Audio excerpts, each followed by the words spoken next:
am. Wanted to welcome everybody here today for our leadership spotlight. We are going to be, and let me just make sure my mic is working.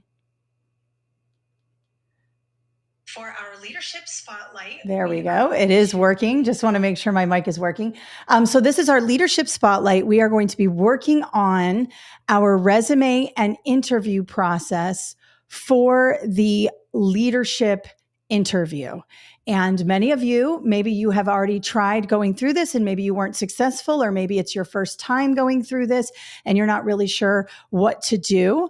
But I'm going to show you today some tips and tricks for your resume quickly, and then we're going to move into the leadership interview. Now, just really quickly, I want to give you some background on me so you know that I'm qualified to give you this advice, because there's a lot of advice out there. I started off as a substitute teacher, moved into being a certified high school biology teacher and English teacher and reading teacher. When you're in high school, they need you in a lot of different places. And so you have to be put in a lot of different places and get a lot of different certifications. Then I went downtown and worked in curriculum, which was the coolest job ever. I highly recommend that if you have an opportunity to do that, that you do that, because it's awesome. And I learned so much there about curriculum and assessment and all of the different things that I really wanted to do in education, which really revolve around curriculum and instruction. I got my specialist in educational leadership. Then I worked on my doctorate. While I was getting my doctorate, a position opened up at my school where I started for an assistant principal position. I was young. I was only like 29 or 30. Maybe I was 30. I think I was in my 30s, but I was still super young. And I became the assistant principal at my high school. And then a few things happened along the way. I'm going to talk to you about, a few failures along the way. And today I'm here as a person that does professional development for teachers trying to get certified, and also people who are trying to become principals and assistant principals and superintendents and all of that. So I am here to help you guys. I can see a lot of you are coming into the chat now. So we have Dina, Jen, Helen, Lisa. Good morning. Let me know in the chat that you can hear me and see me. I just tested my mic and I can see myself online. So everything is working and I can hear myself. And I will try to answer your questions as much as possible in the chat. I also have a colleague in there. Her name is Yana, and she will give you guys some discounts and some other things in the chat. And if you have any questions and I'm not seeing them because I'm working on my screens over here, she will answer questions. Okay. So everybody's coming in. Good morning. Good morning. I'm glad you guys can hear me. I hear and see you this morning. Awesome. Welcome, guys. All right. So we had a ton of people sign up for this webinar. I know a lot of you are working on your certifications to become an assistant principal, or maybe you've already done that and now you're working on your resume and you are working on your interview, or maybe you're brand new and you're just sort of saying, hey, I'm going to see what this is all about. I just became a teacher, but I do think someday I want to become an assistant principal or maybe a principal. So I'm going to attend today and see what this is all about. Okay. And let me know in the chat if you are brand new to leadership, or if you have been a leader for a little while and maybe you're switching schools, maybe you're switching positions and all of that. I have a lot of experience in leadership in education. Like I said, I started off as a teacher and all of that, but I moved into curriculum downtown relatively early in my career. And I learned so much about the back end of education, the curriculum part, the textbooks part, the professional development part. That's the stuff I love. And that's really what I do now in my business. That job really trained me for what I was going to do in my business. And then I became an AP in the building. So I worked on all of the things: discipline, curriculum and instruction, professional development. I was an AP of discipline at the time. I worked closely with the APC of curriculum and we worked together. She was that position, but I supported her in professional development because that's really where my skills lie, is in helping other teachers and administrators and educating them to go out and then, inspire the world or whatever it is. Okay. So let me just go through here and just see who's here. All right. We've got Josephine. Thank you for your principal test series. Came in helpful. Good. So I do have a series, the SLLA and the Praxis 5412. Those are for the leadership exams. Many of you are saying that you passed those tests based on those. Great. Today we're going to be taking it to the next level, but I'm so glad some of you have been successful in that. Just pass SLLA. Huge thanks to you. Thank you, Jen. Really, it's about you, though. You passed the test. I didn't take the test for you. Camille is brand new to leadership. Bettina, new. Brand new to leadership. Megan, teacher, going for an assistant principal role. Okay, awesome. Amy, certified to become a principal. Awesome. Currently an instructional leader. Good. Helen is an instructional coach and love it. I'm a principal now for a private school. Awesome, Helen. 10 years teaching experience, breaking into admin. Okay, looks like a lot of you finishing up my EDS. I got my EDS as well, Rebecca, before I got my doctorate. Great transition from master's to doctorate. It definitely helped me move into the doctoral program and set me up for success. So that's great that you're coming in with an EDS. I have an interview for an assistant principal on May 12th. Dina, awesome. Glad you're here. This is going to come in handy. I'm currently an AP seeking a principal position. Awesome. All right. So let's talk about this. Great, guys. Keep it coming in. Let me know who you are. Nobi is a special ed teacher looking to become an AP in the future or dean of students. Awesome. All right. Let me get started on a couple things that you should be thinking about when you're thinking about leadership. And some of you are going for teachers to APs, assistant principals, and some of you are going from APs to principal. Here's what I want you to think about right off the bat, and we'll get into the presentation in a minute. I just want to give you some mindset, okay? I want you to think about your scope of impact, okay? So what is a scope of impact? Well, as a teacher, your scope of impact are your students in your classroom, right? And those kids then go out and interact with people. So a lot of what you do in that classroom, you have a pretty big scope of impact as a teacher. You are helping at least 25 kids a year, right? Or more. I know you're way beyond the 25 size classroom, right? But if you're a high school teacher like I was, you might have 80 to 100 students because you switch your classes. So your scope of impact might be even a little bit bigger. As you become an assistant principal, now zoom out. You're not just in your classroom, right? Now your frame of reference is even bigger. You're building wide. So your scope of impact has just become a lot bigger and has included a lot more people. You now are impacting teachers who are impacting students who are then going out and making decisions into the world, okay? So as we are thinking about leadership, I want you to at least think building wide. One of the mistakes that I see teachers do when they're trying to become assistant principals is they think about their classroom because that's the thing you're most comfortable with, right? And the same thing goes for APs seeking principal positions. You might have been an AP for a long time. And so when you speak about leadership, you are leaning a lot on your AP duties. So if you're trying to amp it up and become a principal, now I need you to be building wide, but at the top of the leadership, tier up here. So you want to tailor your responses to being a principal, to being the leader of the school. And that might have come with an internship. That might have come with a principal who relied on you, perhaps to be the principal when she was out of the building. Maybe you became the principal on duty. I had to do that a few times. Well, I did it once or twice, but I was new to the job. So my principal actually had an assistant principal that he leaned on when he was out of the building. She became the principal of the building. Maybe that's happening with you. So you always want to bump up your scope of impact. So if you're a teacher trying to become an assistant principal, think building wide leadership. Figure out ways that you can talk about how you did things building wide, not in your classroom, building wide. And we will go over it today. And if you're an assistant principal trying to become a principal, you need to focus on what skills are you using and are you implementing to become not the assistant principal. You're trying to become the principal. So find scenarios where you were the end decision maker, that people relied on you as the ultimate authority in a situation, because that's what you're going to have to do as a principal. And if you are a principal trying to become like a superintendent, or an assistant superintendent or a director, now you have to think district wide, not just building wide. Now we need to zoom out. Now your scope of impact is even bigger and you are district wide. Okay. So just the way you need to think about it, you need to bump it up a tier. Classroom, go building. Assistant principal, you're going to go building, but you're going to be thinking about principal actions. And if you're a principal trying to become a superintendent, you're going district wide. Your view is district wide. Keep that in mind. One of the mistakes I made during my assistant principal pool interview is that I relied a lot on teaching because that was my go-to.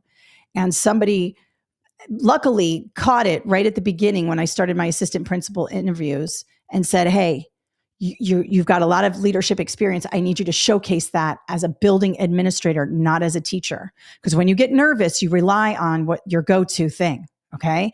So we want to be practicing with this scope of impact increase mentality.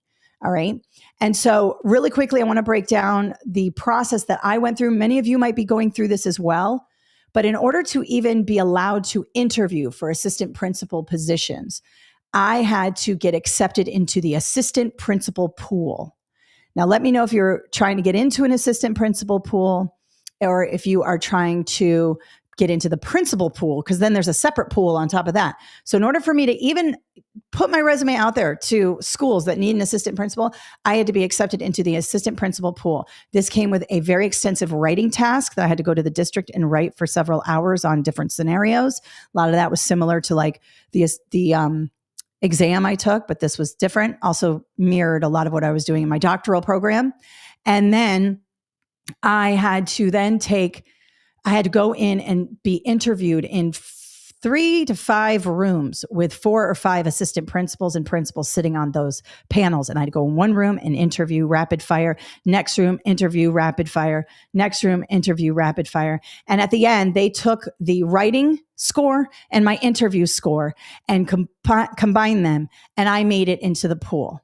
Okay. And then it was time to, after you make it into the pool, then you go out and you apply as an assistant principal. So the pool is just the first part. Then you have all this other stuff. So I can see I'm in the pool. I'm in the AP pool. What is the AP pool? Okay. So that's what it is.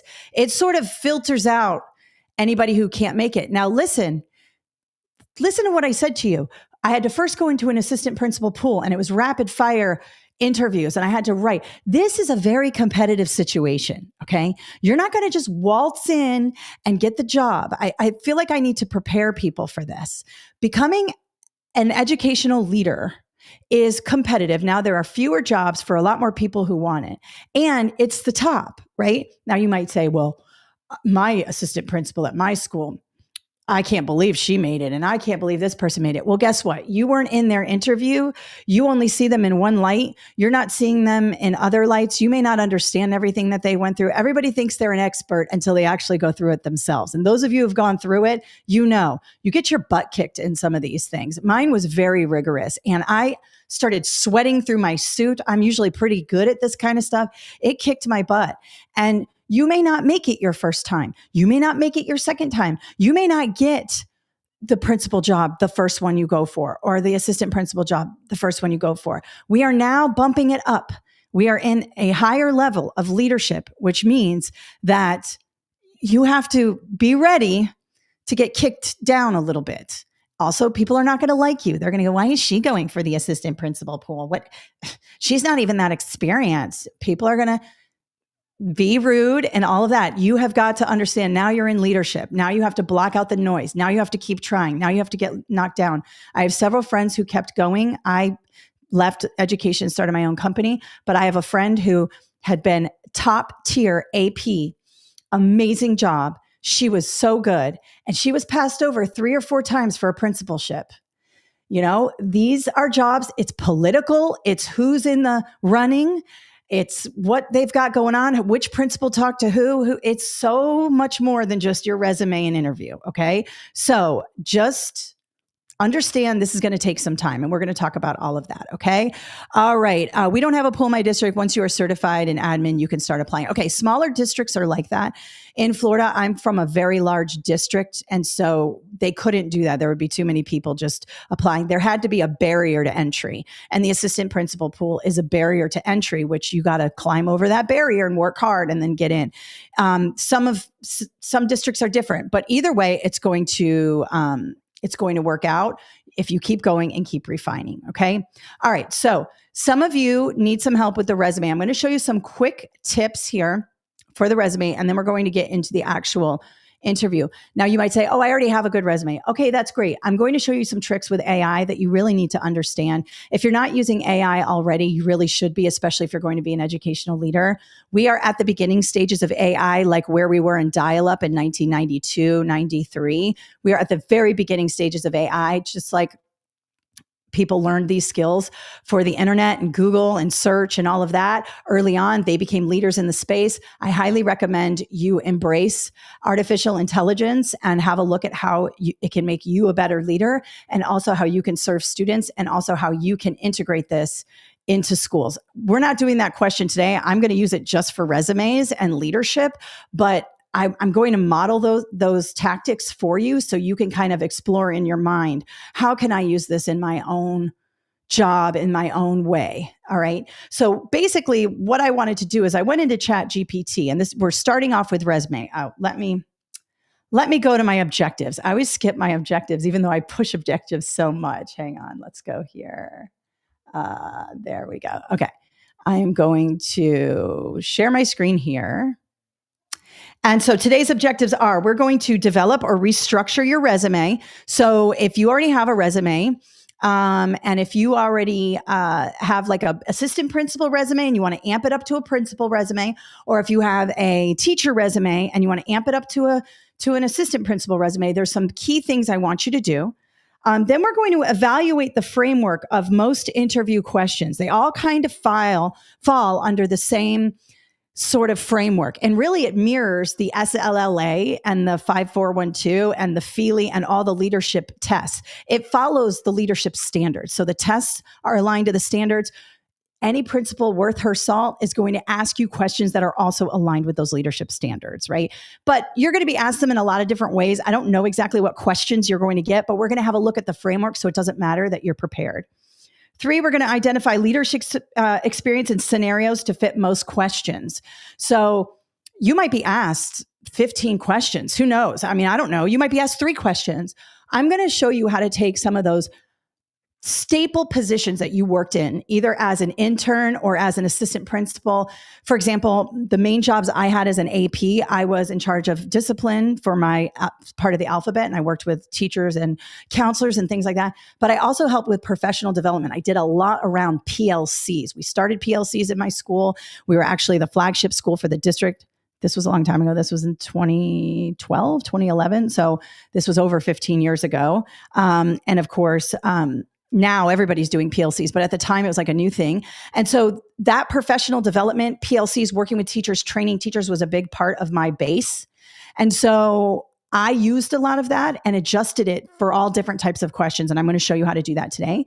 And then we're going to develop an interview practice plan. I'm going to show you how to use AI to do this. I'm going to have AI, like, you're just going to use ChatGPT, the basic version. I use a lot more sophisticated tools now because I'm considered now, and I don't even use it that much, in the top 1% of users for AI because I've taken a couple of extra courses. So I use some more sophisticated tools. But today I'm going to model how to use it with the free version of ChatGPT so that you can be better. AI will make you better. It's not going to turn you into a leader.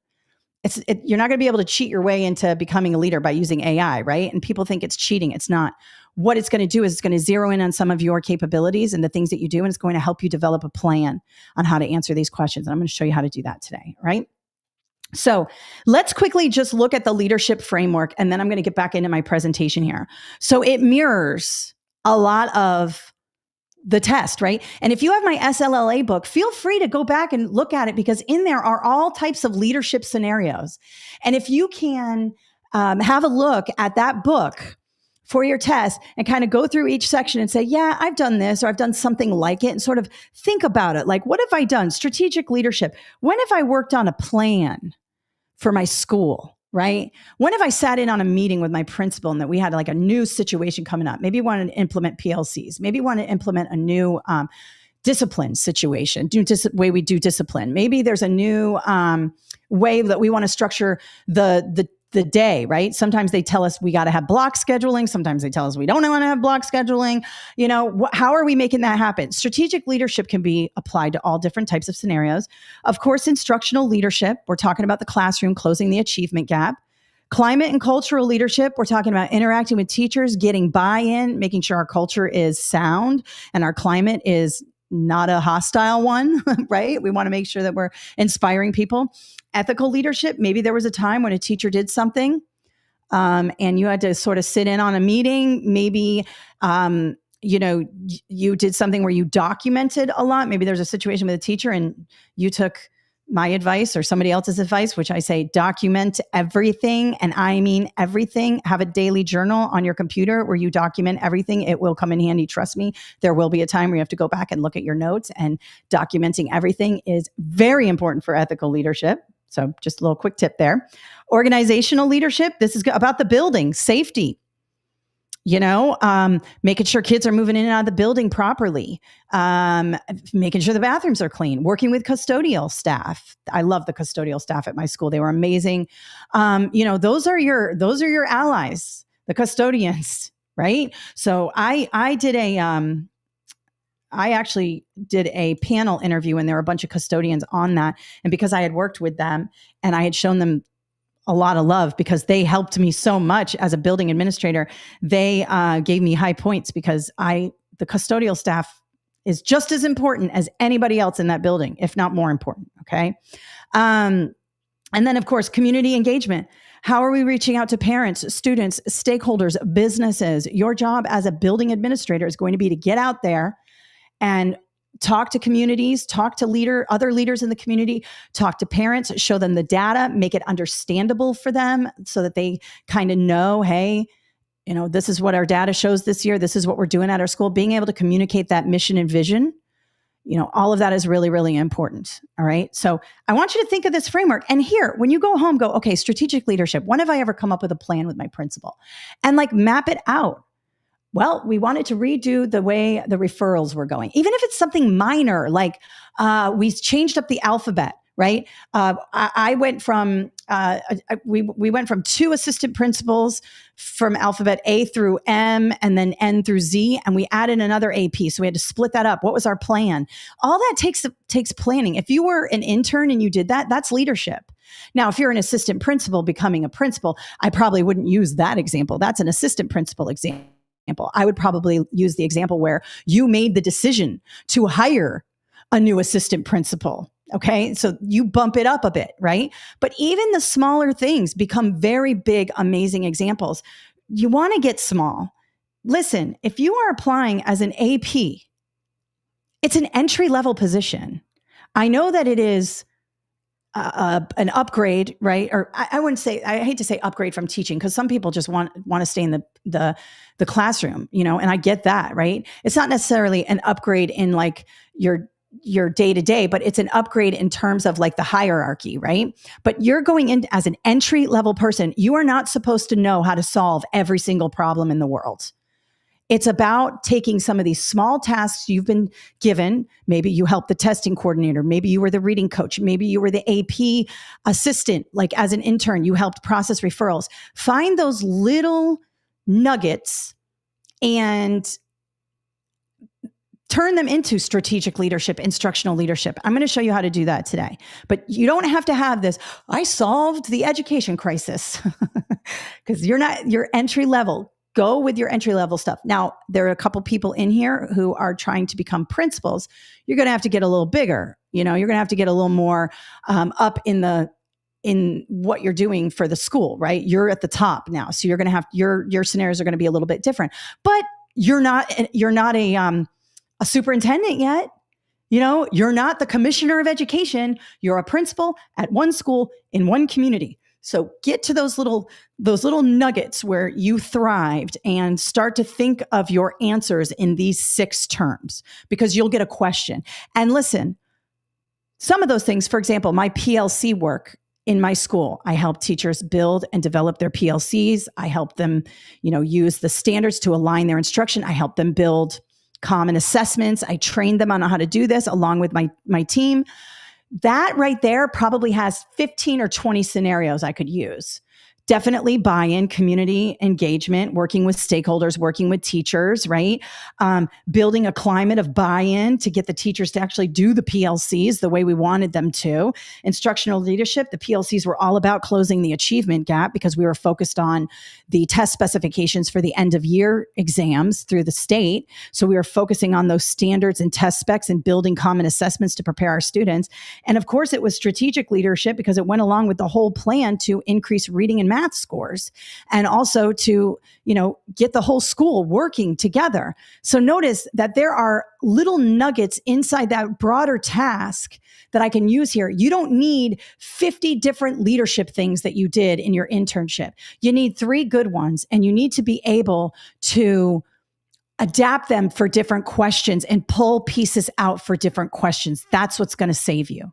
All right. So think about it. What were the 3 things you did? Perhaps you helped process referrals. Okay. Well, there's probably 50 little things in there, right? You're talking to students, you're calling parents, you're dealing with a legal document, which is a referral. You're organizing kids as they come in and out. You're making sure you're listening to kids. You're investigating to figure out what happened if it's like a serious thing, right? You're collaborating with your team. That's just processing referrals. Okay. Think about testing coordinator. Oh, you help the testing coordinator. Well, you're dealing with state standardized and highly sensitive material. You're organizing it. You're making sure the teachers are trained on how to do it. I mean, there's a lot to pull from. Dig deep. Get in there and think about the small little tasks you did and start to really talk about them out loud in the car when you're driving. Like, that's what I do. I talk about it when I drive. And then you'll get used to grabbing that little nugget and applying it to whatever question they ask. Okay. Megan's asking, will this video be posted later? Or Vanessa, yes, it will. You get everything, all the recording and all the resources I talk about today. Now, on top of this, let me stop sharing really quick. So we've got our objectives. We got our framework. We're going to be thinking about this framework the whole time. A couple things to think about. I do have a more comprehensive course. I'll show it to you later, but I do have an interview leadership course, which has 25 questions. It's got about 3 hours worth of video. It comes with the questions, all of that. It's much more involved than this is going to be today. You'll have a chance to get that. And I'm going to show it to you. I'll show it to you periodically here. But remember, this is just the tip of it. We're doing a free webinar today. There's so much more that needs to go into this. You are competing at a high level. We need to prepare properly. All right. Let's see. But these interviews make you feel like you have to have all the answers. Okay. Karen P., thank you very much for this. Nobody is telling you have to have all the answers. In fact, I've talked to a lot of educational leaders in the district who are like, I wish they would stop trying to solve all the problems in education and just give me some really good leadership nuggets. I think what we tend to do, Karen, is we put a lot of pressure on ourselves. Most people who are trying to become an assistant principal or a principal are overachievers, right? I certainly was, and you are putting a lot of pressure on yourselves. You do not have to have all the answers. You have to showcase your leadership skills based on what they told you. So if they're asking you about strategic leadership and we're going to go over a couple actual questions, you're going to pull from some small different things that you have done, and you're going to talk about the outcomes and what happened and what you learned from it. And sometimes the outcomes are not what you wanted them to be. Sometimes when you discuss the outcomes, you might say, and guess what? It didn't work. We realized that we structured it incorrectly. I looked at the data and I saw that I had, grouped them incorrectly. And so I took that data and then we tried it again. And then it worked because I implemented the changes I need to implement. Those are all things you should be thinking about when you are interviewing. Okay. What if you're applying out of state? How do you even get a chance to be noticed? Lisa, you have to talk with the state and what they want you to do, and then districts. How do you reach out to HR? I would reach out to the districts and look and see what their leadership qualifications are. That is a district level thing and then a state level thing. You don't just reach out to just schools. You have to, if you want to become an educational leader in a district, there's a process and it's posted on their State Department of Education website. All right, let's start with the resume quickly. Now you may say, I already have a resume. Yep, that's great. I'm glad you already have a resume, but I'm going to do things that will help you fix it up, okay? So I asked ChatGPT to come up with some mock job descriptions for me.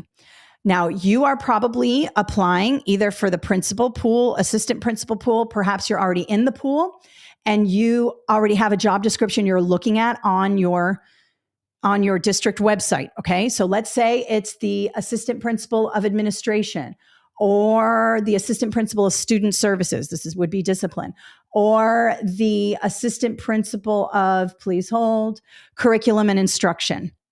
Okay. Or maybe it's testing coordinator, or it's a downtown position in curriculum, or whatever it is you're looking for. It's a leadership position. Now, I asked ChatGPT to come up with these for me because I didn't want to go hunting on every district's website. Okay. You have one that's specific to you. This is an example. Okay. What I want you to do is take that job description and take your existing resume, and you're going to combine them. And you're also going to ask ChatGPT to give you some questions that you can answer that will go back to ChatGPT to make your resume even better. So you might say something like this: here is my current resume. Here is the job description. I want to get this job. I have completed a bunch of leadership things since I wrote this resume. This resume is an old teacher resume. I have completed an internship. I have done blah, blah, blah. Can you give me some questions that I can answer so that you can add that to my resume? Take my teacher resume, turn it into a resume that would be good for this, and give me some questions I can answer about my leadership experience that you can then implement. Okay? That's how you use this. Don't just put in the job description and your current resume and say, can you fix this for me? If you ask ChatGPT to give you some questions, it will. And it calls it enhancement questions. Let me show you. I hate to make you dizzy here, but I have to go through. I wish there was a way to just click around in chats. Hopefully that's coming. So I asked it, I said, okay, here it is right here. I'm applying for the position below. My current resume is attached. Please tailor my current resume to fit this resume. And please generate 5 questions I can answer that will help you take my resume from teacher or AP to principal, or teacher to assistant principal, or my current assistant principal job to this new assistant principal job I want. And I say the questions should reflect the qualifications and job responsibilities. Then I copied and pasted the job description. You could also attach it as a document. And I attached my current resume. All right. And once I did that, I said, ask me some questions. And it said, once you, please answer these questions with as much details. And when you're done, I'll give you the resume. And so we had 5 key questions, gave me one from instructional leadership. Can you describe a time you led a school district? Blah, blah, blah. Data-driven decisions, asked me something there. Professional development, curriculum implementation, and teacher supported evaluations. Now, another thing I want to show you, and I don't think you can see it. Okay, I'm trying to move this up. You can't see it, but over here, down in the chat, down where my face is right here, there's a little microphone button. Okay, and when you click that microphone button, you can just answer these questions and talk into it. Let me see if you can see the microphone button. Hang on. Do you see it right there? See that microphone button? You can click this microphone button and dictate what's going on. I'm going to go back to full screen here. You can dictate. So this is what I did. I said, okay, I'm going to answer your 5 key questions. Instructional leadership. Can you describe a time you led a school district-wide initiative to improve curriculum and instruction? Okay, when I was an assistant principal, I worked on the professional learning communities in my school. We had to get teacher buy-in. We had to make sure we trained the teachers on how to do PLCs. We worked with teachers on norms, and then we showed them how to map curriculum backwards using the test specifications. We built common assessments, used data to drive instructional decisions, and this was a school-wide initiative that I helped lead, and I continued to progress monitor, go on and on and on. And then I go, number 2, data-driven decision. And you go through and answer that. And then you click yes, put it through. And even if you said uhs and ums, it's going to decipher, and it's going to give you, look at this just babbling on into my microphone. This is just me talking. Look at it. It's barely even, hardly any punctuation. I'm just talking, babble, talking about all my leadership stuff, all the things I did, blah, blah, blah. And it says, okay, cool. And then it gave me my resume. Here we go. Professional experience. Collaborated with APC to design and implement school-wide PLC based on test specifications and blueprints. I didn't write that. I dictated it into my microphone after it asked me those questions, on and on. And this becomes, it took my resume, my current resume, and it peppered in those little things that I said about the questions it asked me. So I gave it my resume, gave it the job description. Then I said, please ask me some questions so I can tell you about my leadership experience so that you can pepper that into my current resume to meet the qualifications of the current position I want. And it gave it to me. And then I asked some other things. I wanted it to do some other things. Now, I asked it to put it in a Word document for me. I'm just going to go through this really quickly. And it did, but it gave me this lame Word document. Like, this is so ugly. So I asked it again, can you format this differently? I don't like this. And then it came up with, that's my good one. Then it came up with this. I said, can you put some lines in, make it Arial font? Like, I did all this in ChatGPT and it gave me a download. And this is like dumb. This is lame. Look at the margins. It's not good. You're not always going to get, the content is amazing. Like, all this is really good, but the way it's formatted is trash. Like, do not turn anything like this in, right? So I said, okay, take those out. Can you make the margins like normal margins? You have them here. They're like too big. Can you do it again and make these normal margins? And it did. It did. But notice how this is like all running together. It doesn't look that good. You know, there are some limitations with ChatGPT. And then finally, I asked it to delineate. Can you make sure like assistant principal and curriculum master teacher and classroom teacher are distinct so it's not all running together? And it did it. Now, there are some issues here. Notice these are not bullets. They're, you know, I want bullets. I don't want this. So you may just have to go in. There's only so many things ChatGPT can do. It did give me a pretty good start though. You know, and you could do your own bullets here and pull it over and just make sure, or just, it did bullets here, but it kept the old bullets for some reason. I don't know. So you might have to delete that, just some minor formatting. But once I did that, just have a look. Look what I'm doing here. It's just some mild stuff. It looks pretty good.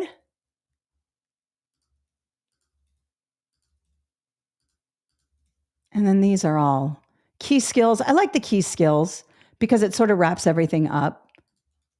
Let me just go here. And then I'm going to just use my own bullets. Let's pull it over. Okay.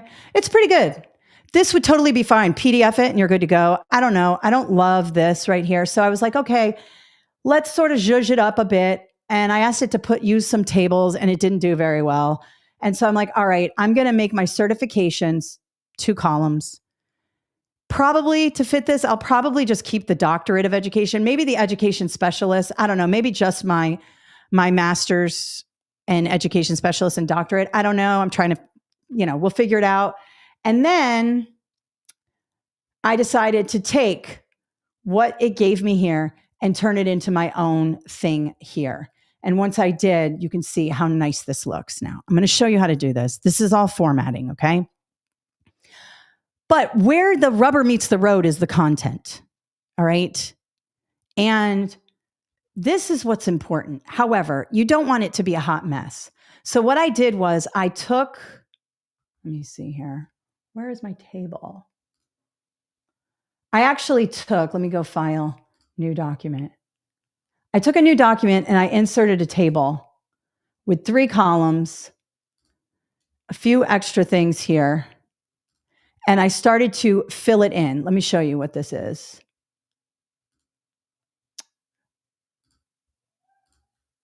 This is a table.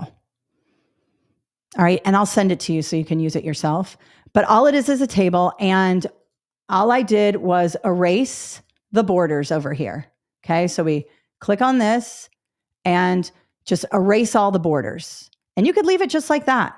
But I wanted some cool lines to separate it. So all I did was, let's go to table layout, view guidelines, turn them on, go to table design. We're going to click on it.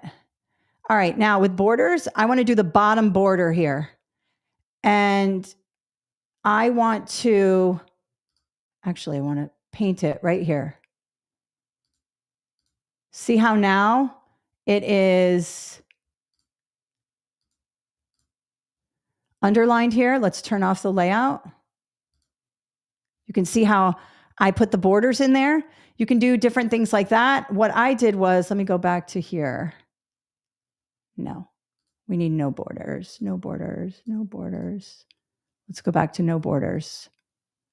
All right. What we want to do is we want to click on the part that we want to underline the border. Go here, bottom border, and then we can make it bigger. If you want, you can make it like a little bit thicker by clicking this, this, and this, right? And you can do it again here, here, here, and here. And then we could do it, let's see, that's about it. And then perhaps I want to do one a little bit less, maybe here, to go under here to separate things out. I'm just giving you this quick tutorial on this. Where did I put that? Okay, bottom here. And that should be it. All right, let's see. Yeah, look how nice that looks. Okay. All this is a table and different things to do there. But what matters is this, and ChatGPT helped me with all this information. So let's have a look at this. This is actually my APC resume. I went for an assistant principal job of curriculum that I did not get, by the way. And this was pretty much my resume. Actually, this is a teacher to leader resume. My resume is over here. Yeah. So here's my education.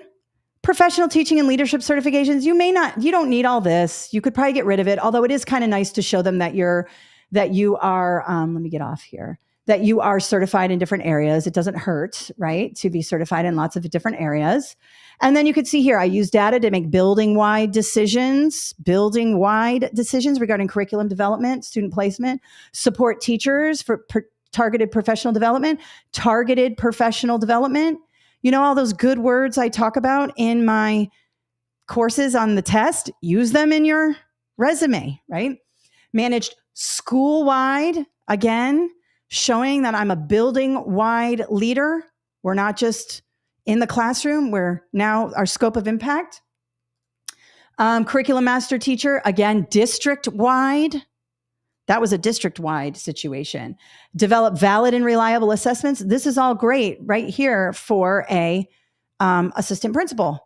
This is great. Now, if you're a principal, yours is going to look a little different. Still throw it into ChatGPT and say to ChatGPT, hey, I've been an assistant principal now for 4 years or whatever, right? And I'm going for a principal position. Here is the position I want. Here's my current resume. Ask me some questions that I can answer because I have so much experience now. I want to showcase it in my resume to help me pepper that in here so it meets those qualifications, and it will do that for you, okay? Now, this is fine, hardly any formatting at all, or you could go to the fancy stuff here and add a table and underlines and things like that, okay? So here's the deal, and someone's saying, I have a hard time condensing all of my experience.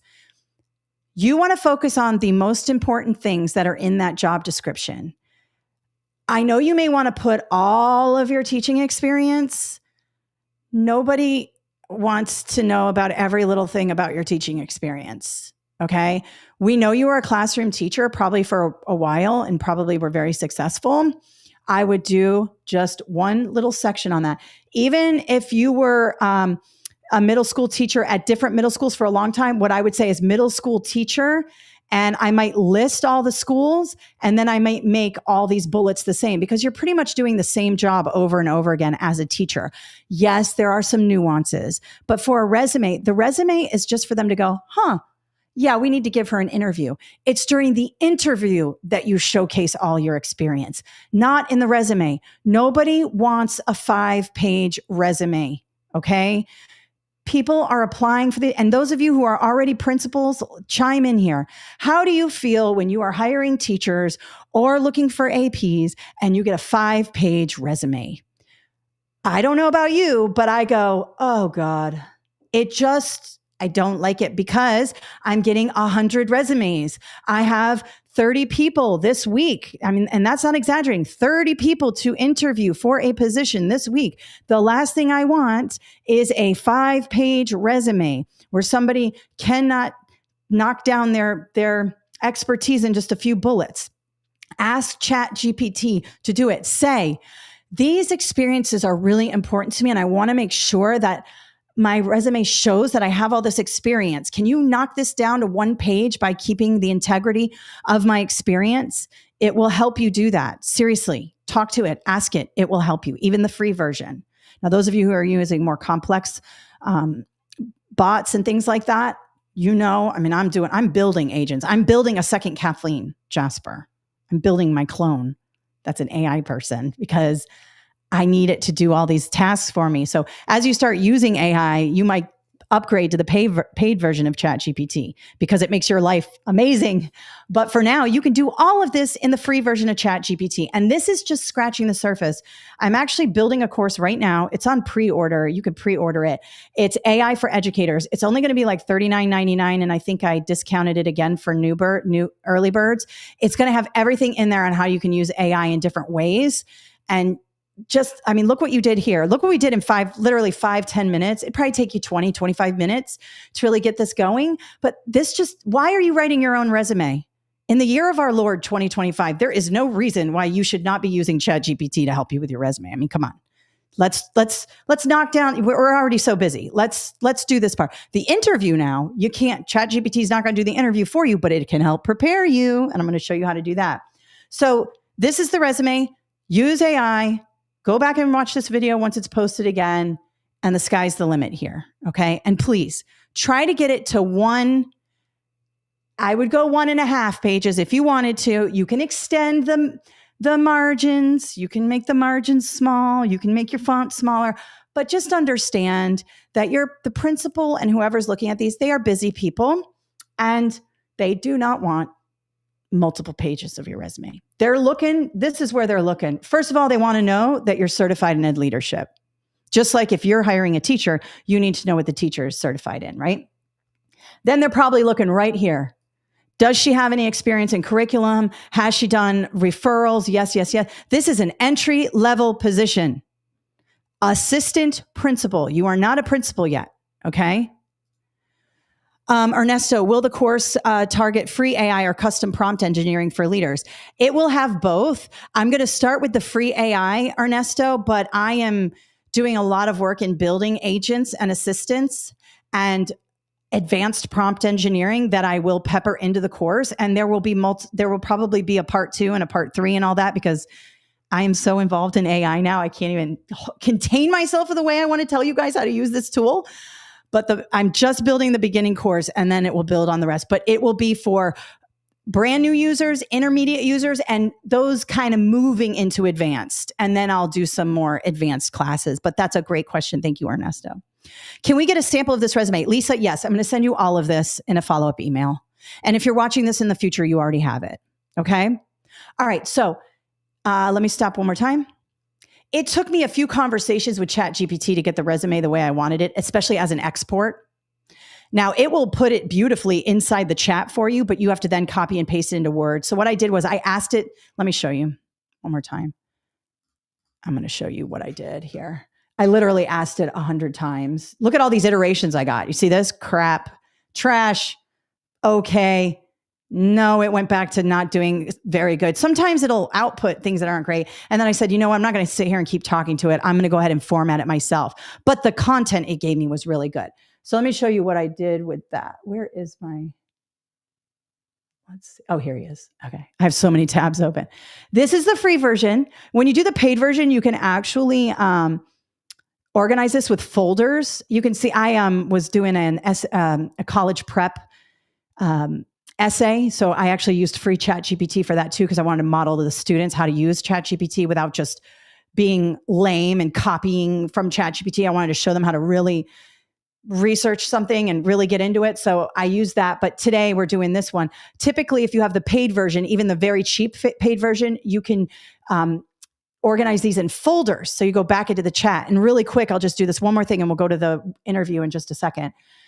If you want to train your bot, train your ChatGPT to get better and better, go back to the conversation that you're in. For example, if I have resume related questions and job application questions for ChatGPT, I'm going to be in here because all of this conversation I had with ChatGPT, all this, I'm training the agent in this conversation. Now, if I leave the conversation and start anew, right? If I go here and I say blah, blah, blah, now it's like, it's still using the internet and everything, but it's like the brain was erased, right? It's still going to give you good stuff. But this one here, when I went through, I gave it a thumbs up and a thumbs down.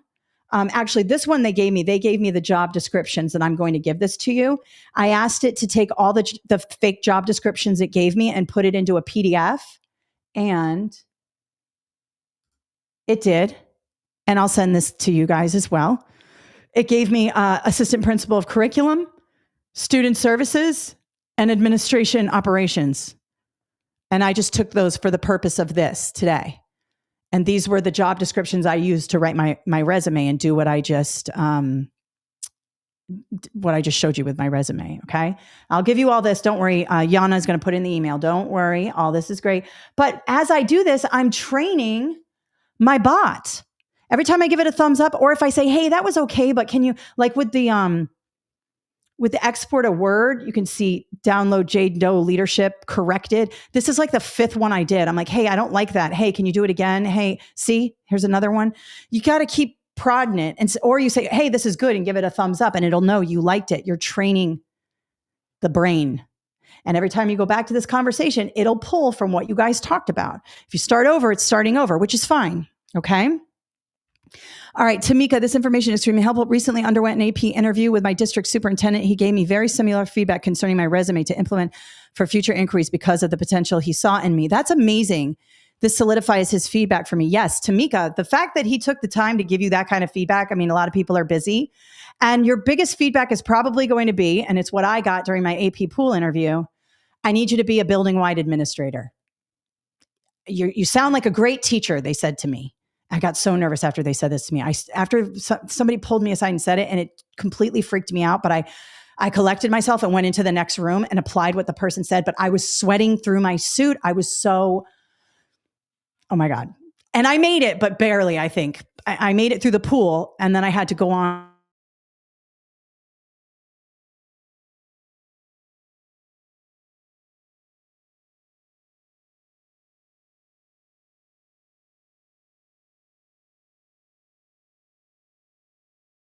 Now we're interviewing with a principal. It doesn't matter.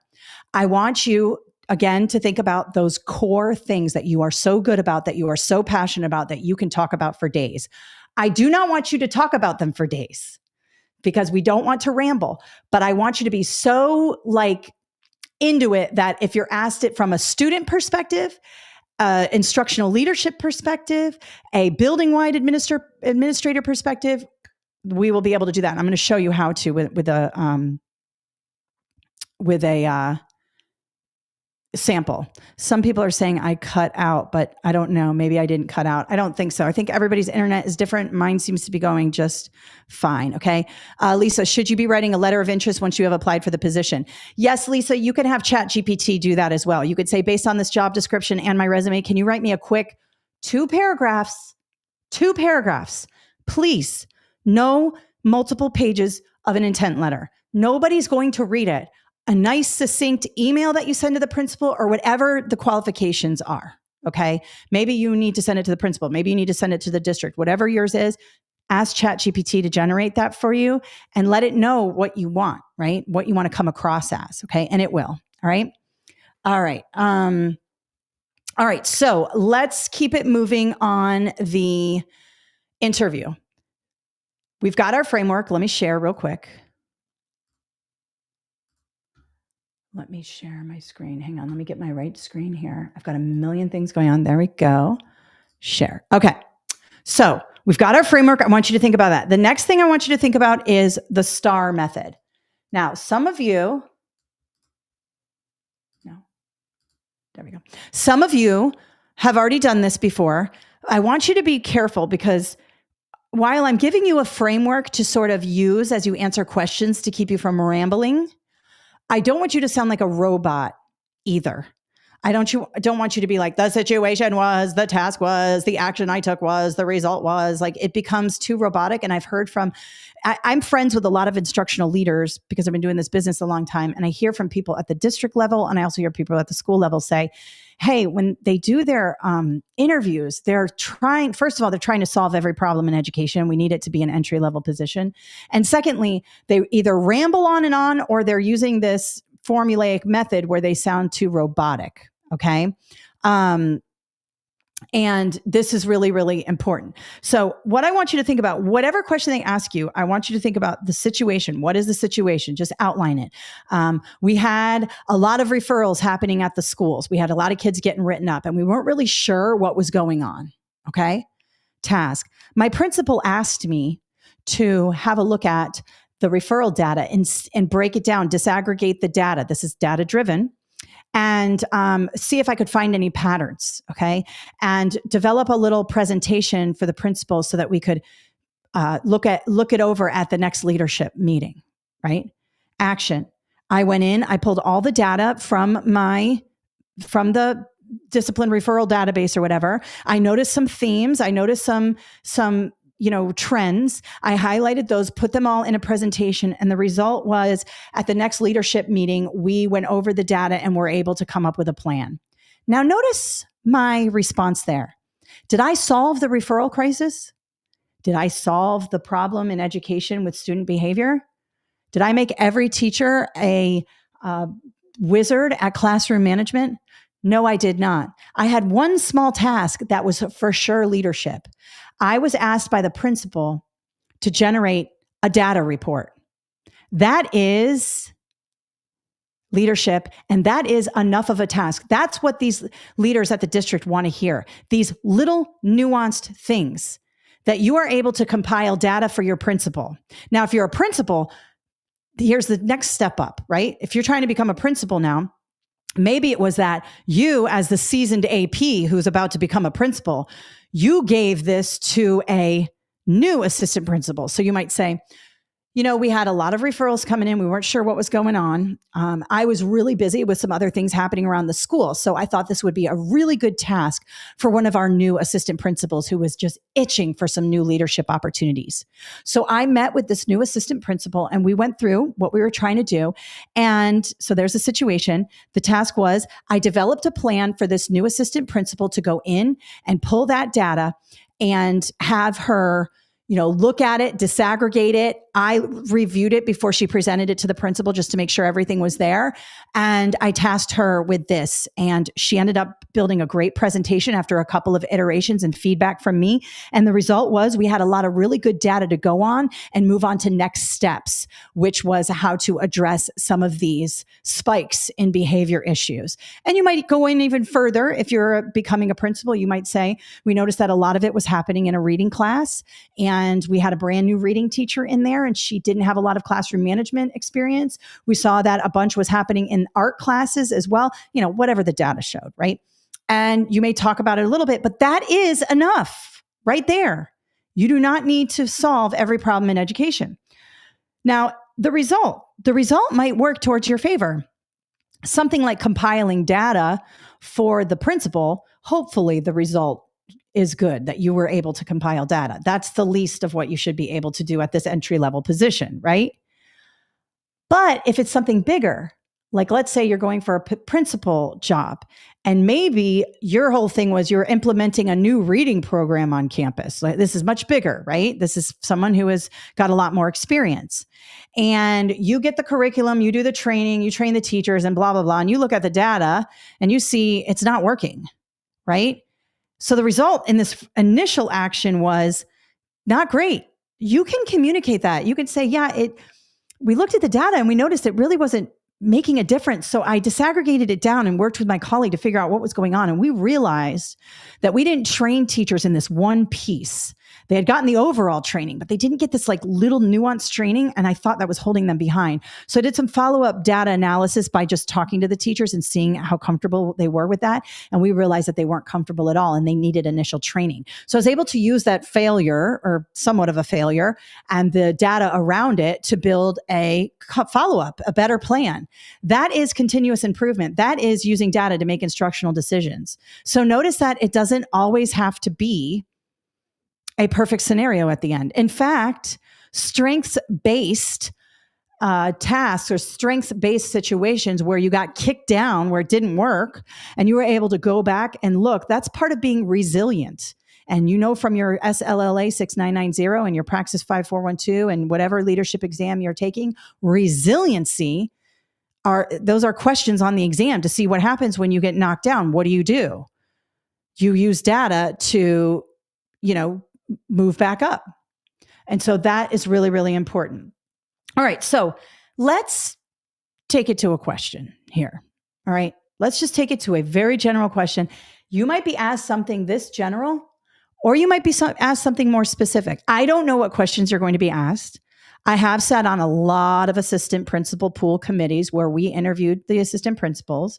In my online course, I go through pretty much any question you could think of that they would give you, but I don't know. I'm not there. I don't know what questions they're going to give you, but let's just have a look at this very general one. And I'm going to show you how to dig down. Okay.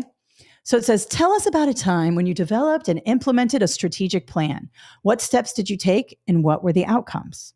All right. So you're going to need a second to think about it, right? You probably practiced at home, but you might need a minute and you might just sit there for about 5 seconds. It's okay to take a beat.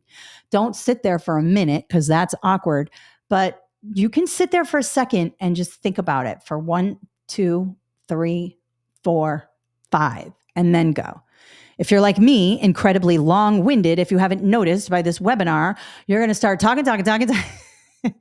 Talking, this is my weakness. I just keep on going and then hope somewhere in there was an answer, right? Take a beat. Take it from me. Take a beat. I always look up to people who don't have to just fill the silence with the sound of their own voice, which is something that I have to work on. All right. So we're looking for implemented a strategic plan. Now this sounds, I think it was Karen or Lisa. I can't remember who said, they make me feel like I need to have all the answers. Karen. But these interviews make you feel like you need to have all the answers. I can see where you would see this, or you would feel that way from this question. A strategic plan is so big. Like, this sounds like I have to be the commissioner of education, not a first-time assistant principal. A strategic plan can be for a lot of things. Let's start with a big zone. Let's start off as the principal, okay? And we'll work our way down to a smaller one because I usually start small and work out, but I know we have some assistant principals here trying to become principals. So let's start. We are trying to become a principal. What's the strategic plan? So what are some things that we probably did as an AP? We probably implemented or needed to come up with a plan to implement reading programs, math programs, change up the discipline. You know what else is a strategic plan? The car rider line. I'm sure, let me know in the chat if anybody has been tasked with fixing the car rider line. That one will get you the job, I feel like. New ways for parents to come to the school. Perhaps we were doing a parent-teacher night. Those are big things. Maybe you were in charge of building the professional development for all the teachers coming in during preschool week. The first 2 weeks before the students come back. Maybe you are going to implement PLCs. All of that works. Now we're the principal now. Okay. These are big initiatives. What did you do? Well, if you're a principal, you delegated some of those tasks too, right? You didn't do the whole thing on your own. You also looked at the data, whether it's survey data or observational data or numbers or a student outcome data. I mean, it can be a lot of different types of things. You looked at that and you determined where the need was, a needs assessment, and you went through the thing. So let's do a fake one. Let's go with, in the chat, let me know, give me an idea if you're going to, I always do the same one over and over again because it's my wheelhouse, but let's say we want to implement a new reading. Oh, no, you know what it is? This one's a good one. Let's say you're a higher level assistant principal going for a principal job, and your strategic plan has to do with teacher hiring. All right, you are tasked with, Bettina, I'll do one for PLCs because that's my jam. I'll do one for that in just a second. But let's say that you are hiring teachers, right? This is something you've been doing all summer, right? And now you're the strategic plan. So let's go to the star. Let's do it together. I'm going to check it off after we do each thing. Okay. So teacher interviews. You are third, fourth year AP. You're conducting teacher interviews. All right. So the situation, and I'm going to talk, I'm not going to say the situation was, the task was, I'm going to just talk. Okay. Well, we had a lot of teacher turnover last year at our school, unfortunately. We had a bunch of teachers retire. And so we really had to get going on hiring. So I knew that I needed a strategic approach in organizing candidates and figuring out what we needed. We needed some good, strong teachers in the area of reading. And we were about to lose one of our amazing math teachers. She was retiring. And so we wanted to fill that hole or fill that gap with a really good teacher. And so I needed to figure out where I was going to find these teachers and how I was going to, sift through all of these resumes to find those teachers. All right, that's a situation. I just tee it up. So my task was to go through all the resumes and kind of dig down and see what was going on. I also did some preliminary investigation on these teachers. I looked at some of their evaluation data that's online. Maybe their evaluation data is online for you, maybe not. In some school districts it is. I'm going to pretend like it is. After sifting through some of these resumes, I went in and looked at their classroom evaluation data, and I picked the ones where it aligned with what we were looking at. So there's the task. And sort of the action. The task is I got to find these teachers. The action was I looked through the data, I looked through the resumes, and I pulled out those who really stood out. And then I helped the principal tailor the interviews for these teachers towards what we wanted in these sections of the school. We definitely needed a strong reading teacher, and we definitely needed a strong math teacher. So I helped the principal craft some really good questions to find those candidates. So for example, in the reading department, we needed a lot of help with reading in the content area, and also how to prepare students for the comprehension tasks. They were low in comprehension last year, so we needed someone who was going to help with reading in the content area and get those comprehension skills up. And so we tailored some questions to go along with that. And the same thing with math. There were some specific skills that the math teacher really needed. And so I helped tailor some of those questions for that interview. And the result was we found some really good teachers. They are in place now. We are very happy with the result. They do need some additional training. They are not the perfect teacher. They're not where we want them right now, but we're working with those teachers and providing professional development. And we found that approach with pulling the data, pulling the evaluation data, kind of tailoring questions for each candidate really was helpful, or each candidate in each area, reading, math, whatever, was really beneficial and helped, zero in on what we needed. All right. Good. Let's try another one. PLCs. This one could be done with entry level as well. If you were a teacher and you worked in your PLCs, PLCs are one that I did a lot of. So let's do PLCs. So the question was, again, tell us about a time. Let me go ahead and get rid of this. Tell us about a time when you developed and implemented a strategic plan. All right, let's go back to here. Well, and I'm going to use a kind of an old school PLC one because this is what happened when I was in charge of it. And they're probably much more common now. But so the situation, and I won't even say the situation was, I'll just say we were implementing new PLCs into our school. We wanted to teach teachers how to use the statewide assessment and the standards on that statewide assessment and work backwards from there and plan their lessons and common assessments and get together as a group and evaluate data and do all that really good PLC work. But our teachers had never done PLCs before. We had never done them. Okay. So we had some teachers who had done some professional development in that area, but most of our teachers didn't. So we really needed to train the teachers and figure out how we were going to implement this. So it was like a strategic plan, step by step, a lot of moving parts. Okay. For my part, my task was to help train teachers and get them to buy into these PLCs. And I needed to show like a group of teachers how to do this task so they could then go out into the school and tell others about this new PLC awesome plan that they're doing and create buy-in. That was my task. There were a lot of other tasks going on. That was my task. So what I did was I took the math department. They are very motivated, and they're also a diverse group of, dedicated math teachers, but they also have a few baseball coaches on there that a lot of the staff think are pretty cool. And I knew if I could get their buy-in, that the rest of the school would come along with me. So I trained them on how to use test specifications, standards, how to build common assessments. A lot of the work that I did downtown in the district office and in curriculum, I applied here, and I was able to train them on that and show them how to use it. And they took it to the next level. Okay. We went through every 2 weeks, I trained them. And they made it even better than I could possibly imagine. They applied it to their math curriculum. And then I actually had them present it to the school.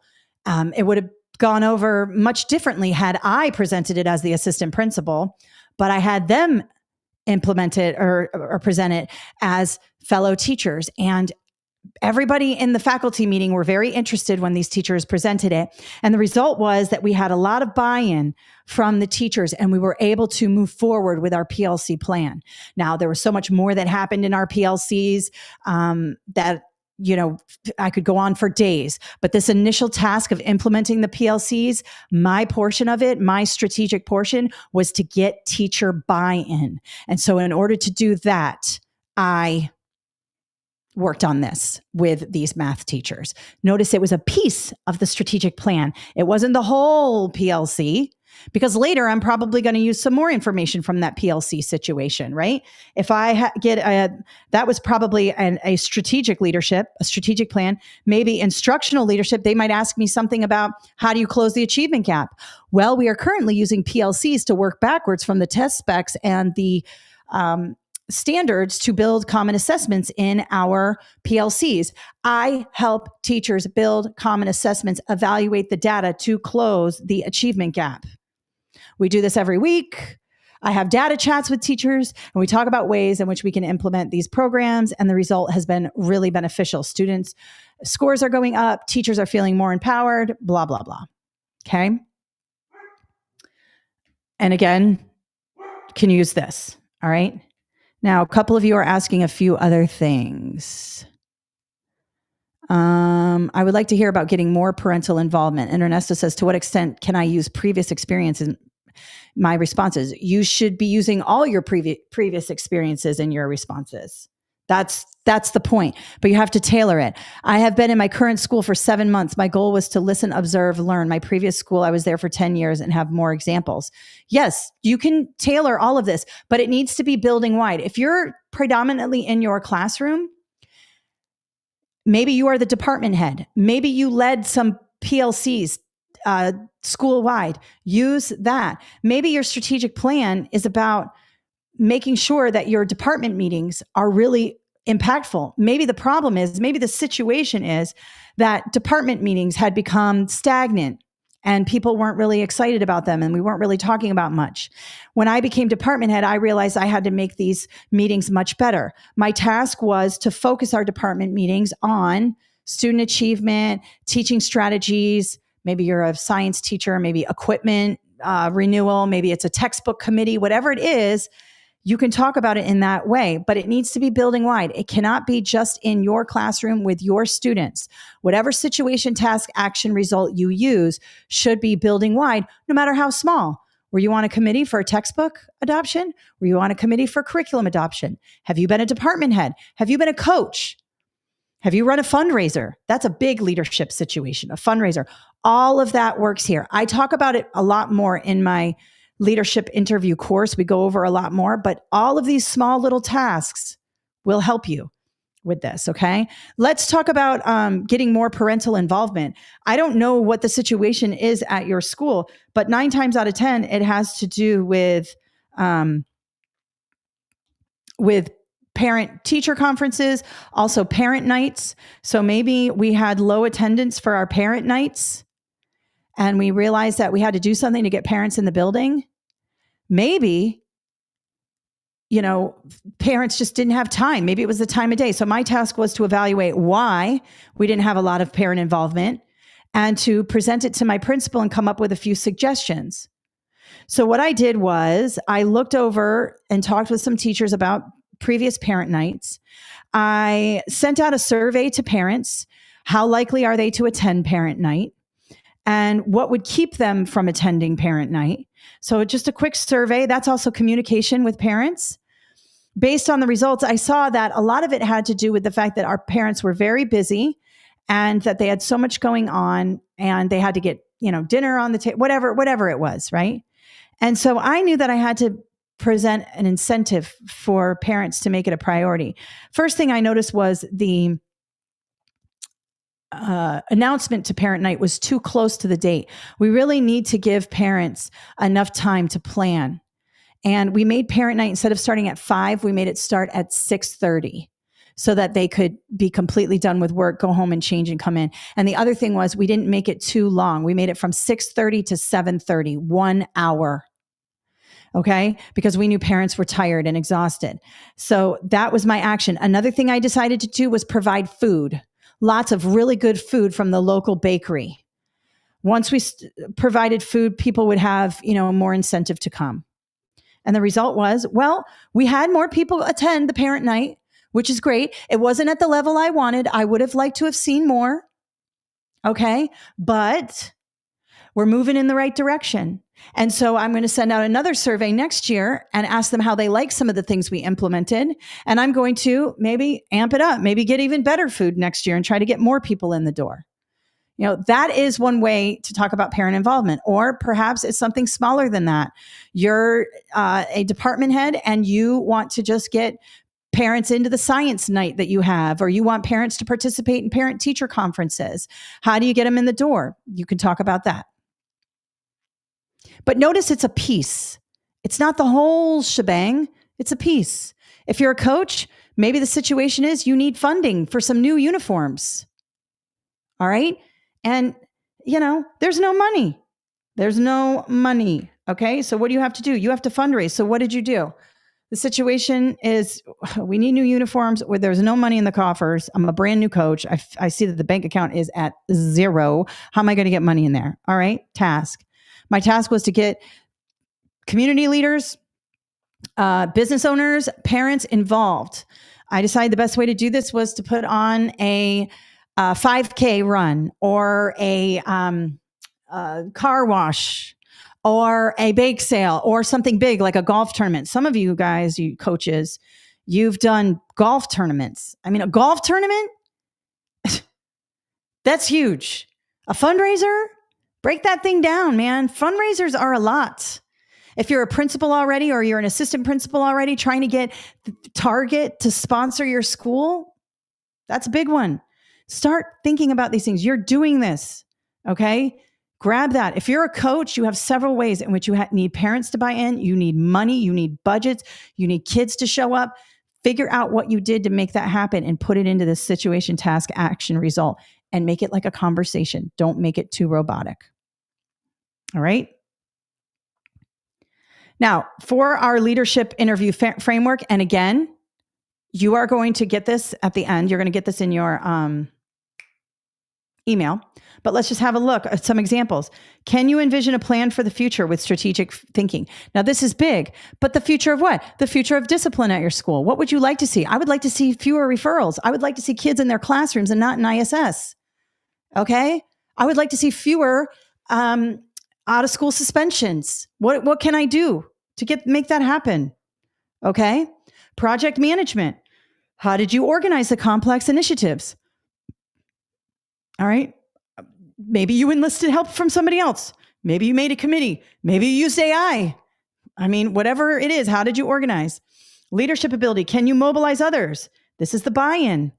This is where food comes in. This is where getting the cool teachers to do it and then teach it to their friends. Okay. Change management. How do you handle resistance? This one's a big one. Okay. I would say as a leader, if there's resistance, it's probably my communication or how I presented this. So I probably need to go back to the drawing board and figure it out. Teachers are tough, man. You guys are all teachers. You guys are not easy. All right. I was an assistant principal. I was young. I was in charge of the professional development.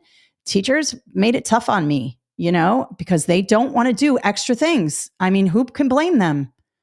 So maybe the resistance to barriers is the fact that, or the resistance and barriers is the fact that your teachers are slammed. You need to take something off their plate, or perhaps you need to pay them a stipend to come in, find some money because their time is important too, or maybe it's your delivery. Maybe you went too big and you should have narrowed the focus down a little bit. Maybe it was too overwhelming. I can think of a million times where my communication was trash and the teachers were like, what is she even doing? And they might have been a little mean about it, but it was my fault. I'm the leader. When you're the leader, it's on you to get the buy-in, not on them. That's leadership. That's who gets the job. The person who can get all the teachers to buy in and to develop a climate and culture of strategic thinking.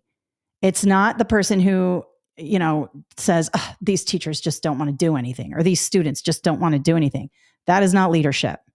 Okay. It's what can I do to make this better? How can I rephrase this? How can I revise this? Results orientation. How do you measure outcomes? Data. And communication skills. How effectively do you articulate the vision? This is important. A lot of people can't do this. Got to work on that.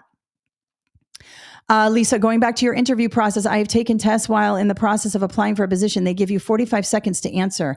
How do you change your mindset from teacher to administrator to answer these correctly?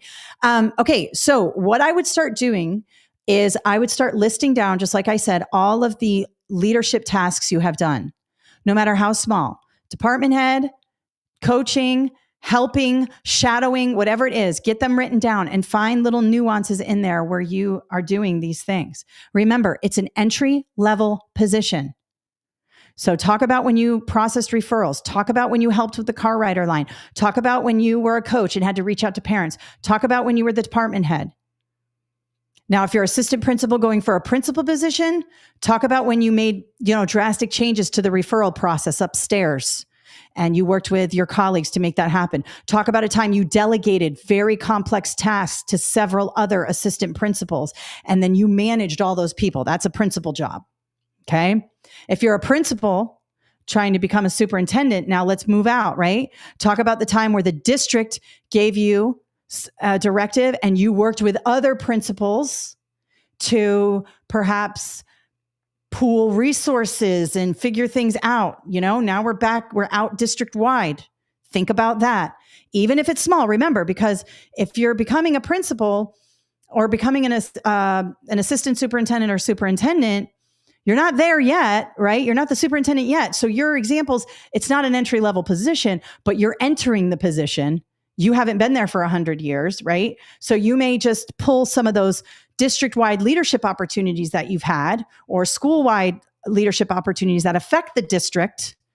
Maybe you were a model school. Maybe you had the state come in and observe your teachers, whatever it is. Maybe you developed a rubric to review teachers' performance and then the district adopted it. Whatever it is, zero in on those things and see where you can think about it as strategic thinking, think about it in a way as project management, leadership, results, and communication skills. All right, so that is just a little bit on this. There's so much more. This takes practice. Another thing you can do is you can use ChatGPT and say, hey, this is what I've done. I need to tailor my experiences and my responses to this. Can you come up with some questions that they might ask me in my leadership interview so I can have a look at them? And I'm going to dictate back to you my response and you can tell me what I'm missing. You can do that too. So all of that works, okay?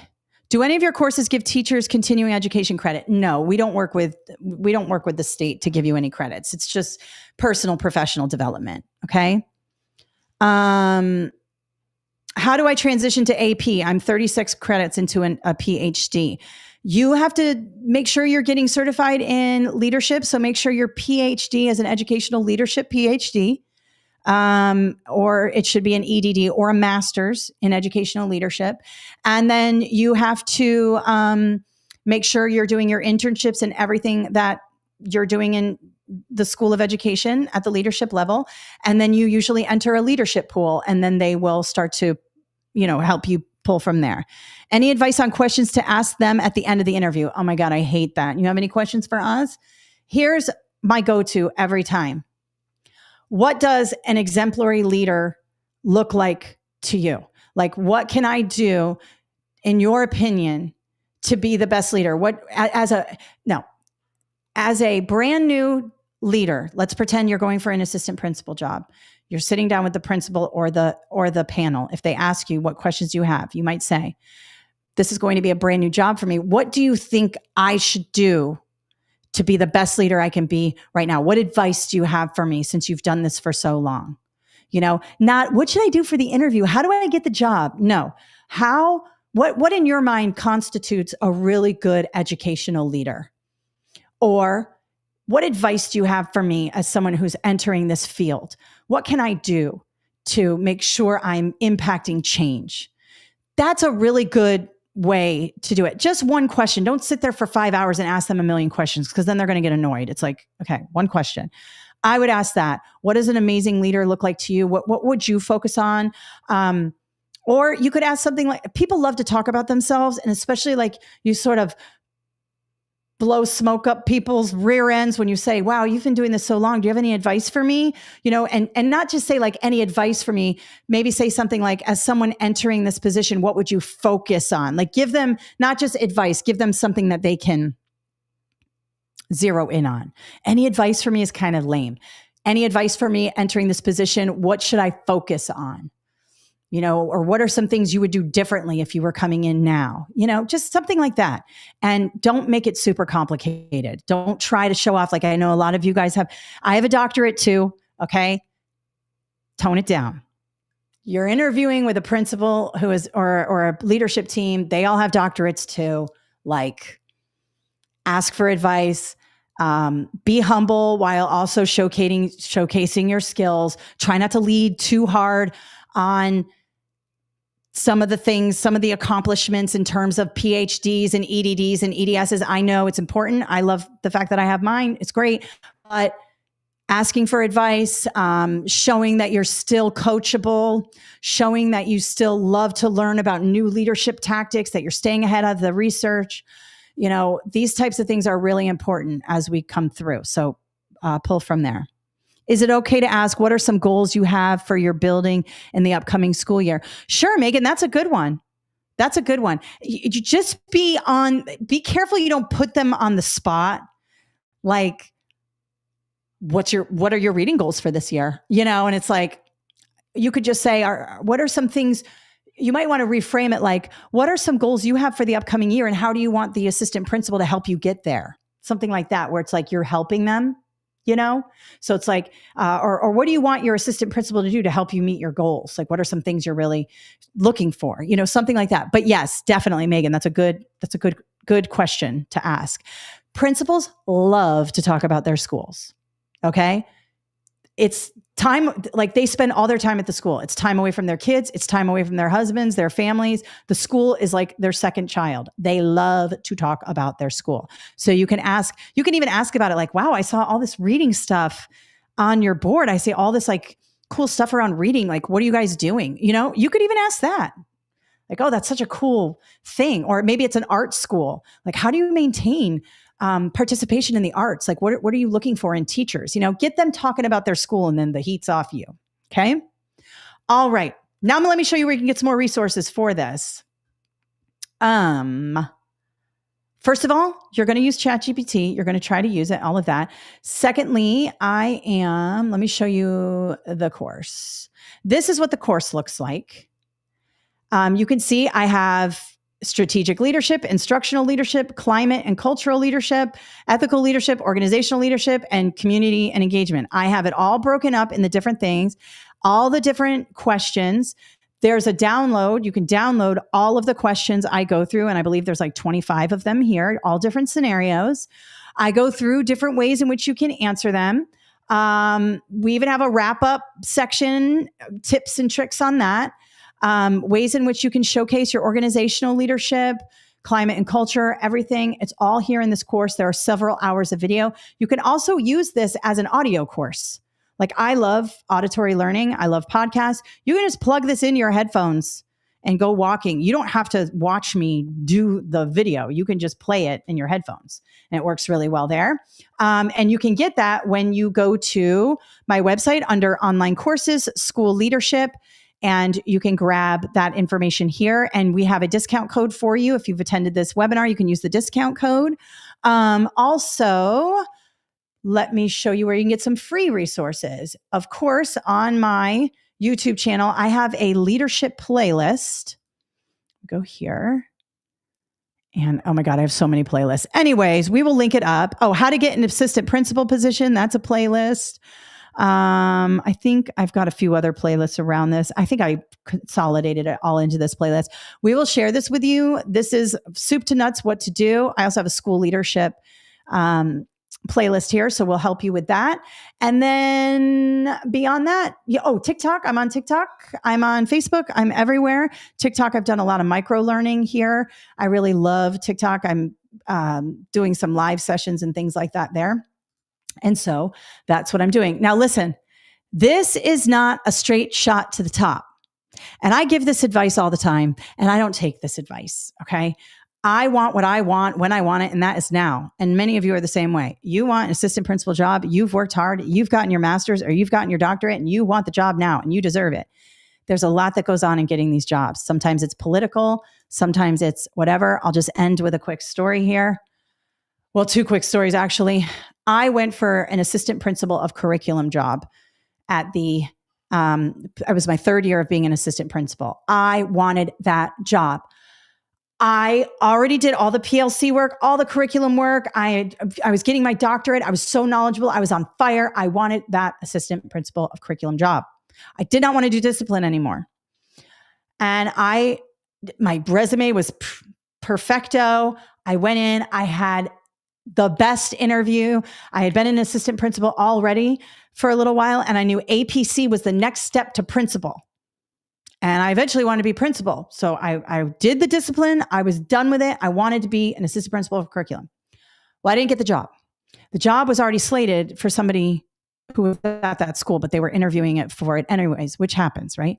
Nobody told me, which I was a little bit peeved about. I'm like, why didn't you tell me this was already going to this person? But it was a good experience for me because I had a great interview and I didn't get the job. And had I gotten that job, I would probably still be in the school district now. And I would probably be a principal by now and probably vying for assistant superintendent or a director position or something like that. Because I'm a climber. I love to achieve. So climb. And I didn't. I ended up leaving education and started my own company. And now I'm obsessed with my life. I have this amazing company where I do all these webinars with you guys. And I do all this really great stuff because I didn't get that job. At the time, I was devastated. And I'm sure some of you are devastated when you don't get the job you want. And you're going to be devastated over these next couple of weeks when you are denied the position that you think you want, or you don't get into the assistant principal pool right away. Remember, you are now competing at the top level. You are not going to get it on your first try. And I have to take this advice myself. I just launched a new company called KMJ Learning. Okay. It's going to be my big parent company, and I'm going to do a lot more stuff. And I decided to launch an SAT course. Now, I used to do SAT a lot when I first got out of the school district. I became like an SAT online tutor, and I had amazing results. Later, I got into the teacher certification and the leadership certification, and that just took off. And so I did that for 10 years. And I said, you know what? I think I want to break into that SAT market. I'm going to go start a new company, start a new YouTube channel, start a new blah, blah, blah, and I'm going to make this work, right? And for the last 3 weeks since I launched it, it's been crickets. I'm out there in the void making videos on a YouTube channel that has 25 subscribers. I'm used to having 80,000, which took me 10 years to get 80,000 because I do education. Nobody cares. Nobody's subscribing to my channel. But I'm out there in the void talking about SAT, talking about essays and college prep and all this stuff. And I'm thinking because I'm successful over here, that everyone's just going to move over there and buy that product.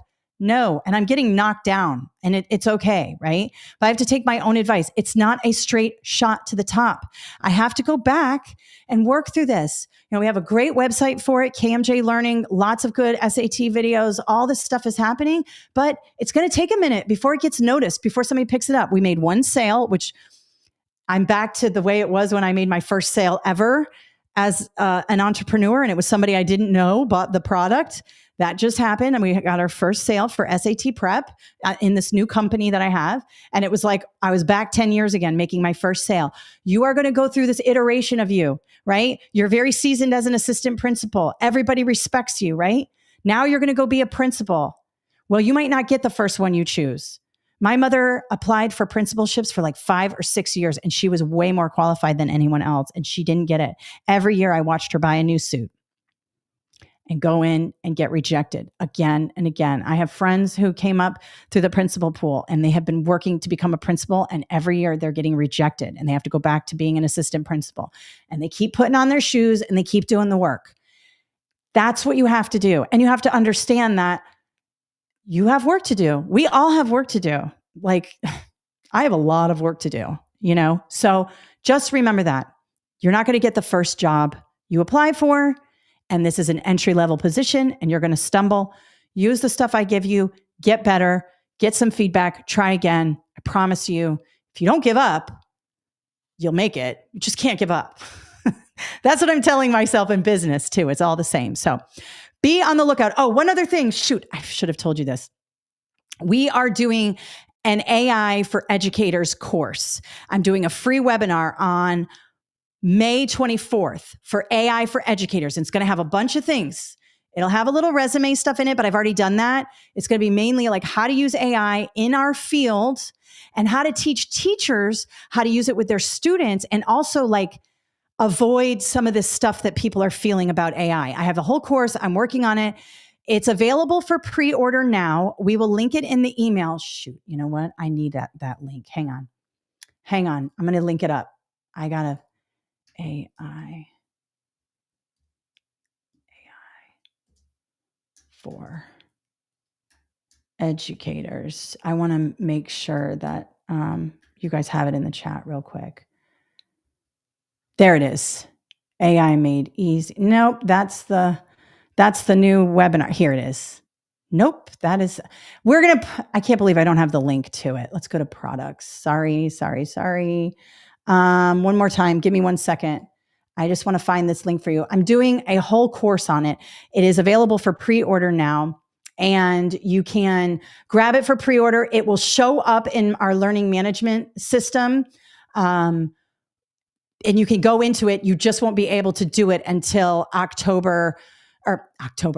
24th. May 24th will allow you to, and let me go ahead and preview this here. All right, I'm going to share my screen now. Sorry. Here it is.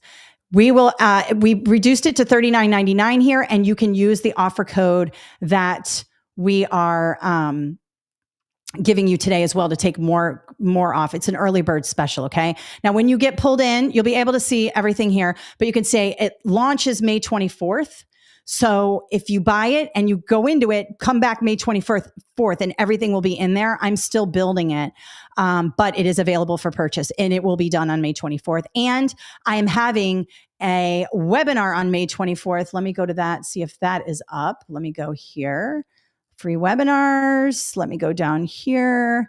And here it is, AI Made Easy for Educators on May 24th. We're going to go through some free stuff, and then I'm going to show you how to get the paid stuff, and it'll all be there. All right.